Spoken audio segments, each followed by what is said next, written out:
我宁愿相信这本书是翻译的锅，不然这本书的口气我真的是没有办法接受。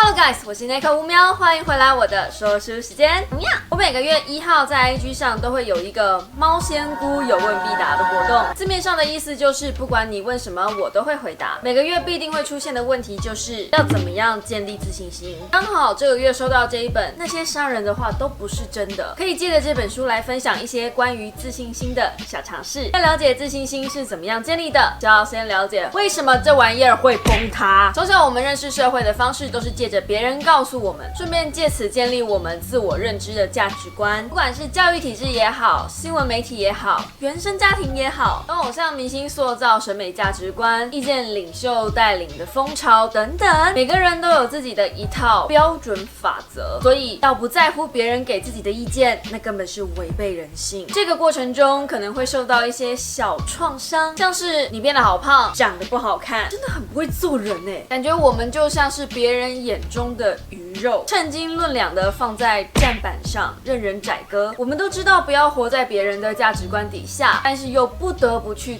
在意别人的言论，像是酸民大量涌出，搞不清楚质疑我各种影片内容的时候，拥有真正自信的人其实就是不在乎别人眼光，活出自我的人。最近在 IG 上有一组非常红的影片，就能充分解释拒绝活在别人眼里是什么样子。我超喜欢那些 KOL 爽快的把那些 tag 撕掉的时候的狠劲。另外很红的国际美人也是个很好的例子，虽然他的影片内容有些偏激和资讯不正确啦，但是看完真的有种爽快感。他的成长过程就是一个被放大检视的标准体验，但他还是活得很有自信，而且他的自信心不是培养出来的，只要越是想着我要培养出自信心，就越难拥有真正的自信。这是一件很吊诡的事 I know， 因为培养自信一定是这样的过程，只要有自信，就算没有好身材我也能展现自己，只要有自信，就算没有化妆我也能美美的走出去，只要有自信就不会在大家面前讲话不安。这类只要就能的造句依然是活在别人和自己的既定印象内。大家对于有自信的人都会有一个想象，其实那个想象只是补上自己没自信的部分。真正的自信是由内而外的自我肯定，而且不带任何条件爱着自己，连同缺点和优点一起爱着自己。很多没自信的人都会忽略其实实际到底自己是个什么样子，对于自己有过多的枷锁和误解。这份误解可能是来自于父母无心的一句话，或者师长的一句嘲讽，同学的干话，甚至是网络上不认识的人留言。这些言论可能不会马上产生影响，但可能会在某一次的低潮突然来袭，随着自我否定来一场连续 combo。 我明白，我知道每次点阅又开始往下掉的时候，人性会迫使我开始找出原因、主题、内容、外观、发型、眼妆，因为我从小到大基本上就是被笑丑女，不会打扮，胖，我在这样的阴影底下长大。对于外观我真的很没有自信，很自然的只要我表现出问题，第一个就会往那边怪，也觉得只要长得漂亮，人生就一定会一帆风顺。我知道我有病，不用急着安慰我。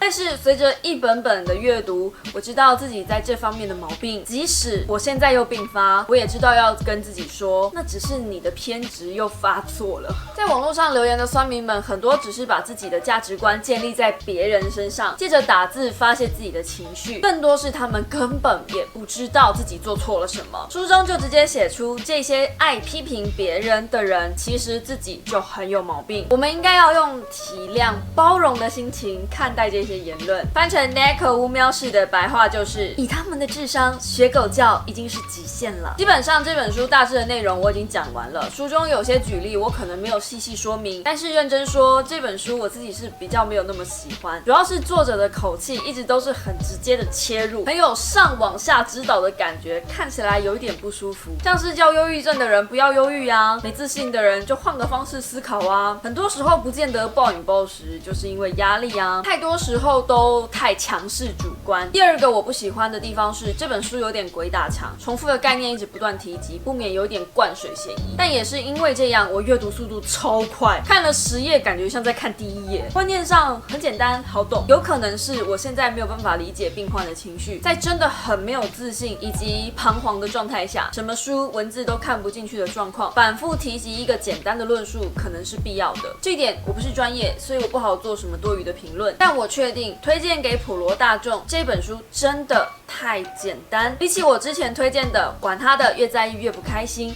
大概简单个200万倍吧。如果是从来没接触过成长类型的书籍，而最近又开始陷入情绪低潮，特别刚好又是高中大学生，平常要念很多书，本来就对课外读物高度抗拒的小猫们，这本我觉得可以。如果你喜欢我的影片，请用订阅和小铃铛代替掌声，或者在下方帮我按个喜欢。每个星期二晚上8点，我会在这里分享这个星期我又看了什么书，期待与你们一同共同成长哦。那么我们就下个星期二晚上8点同一时间再见啦，大家